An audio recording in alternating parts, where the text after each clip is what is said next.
I-PAC অফিসে ED red, কিছু প্রশ্ন যেগুলো এড়িয়ে যাওয়া যাচ্ছে না। ইডি রেড চলাকালীন আইপ্যাকের অফিসে মুখ্যমন্ত্রী মমতা বন্দ্যোপাধ্যায়ের হাজিরা সবাই দেখেছে।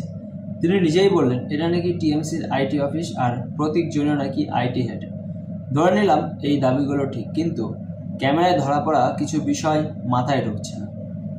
এক, সরকারি ফাইল আইপ্যাক অফিসে কেন? ক্যামেরায় দেখা গেল মমতা বন্দ্যোপাধ্যায় নিজে পশ্চিমবঙ্গ সরকারের ফাইল ওই অফিস থেকে বের করে নিয়ে গেলেন। সরকারি ফাইল একটা বেসরকারি সংস্থার অফিসে কি করছিল? ফেব্রুয়ারি 2022-এর ফাইল 2026-এর প্রার্থী তালিকা। মমতা বললেন ইডি নাকি 2026-এর নির্বাচনের প্রার্থী তালিকা নিতে এসেছিল। যে ফাইলগুলো তিনি বের করে আনলেন তার মধ্যে 2022 সালে একটি ফাইল ছিল। 2022 সালে মমতা ব্যানার্জি 2026 সালের নির্বাচনের প্রার্থী ঠিক করেছিলেন।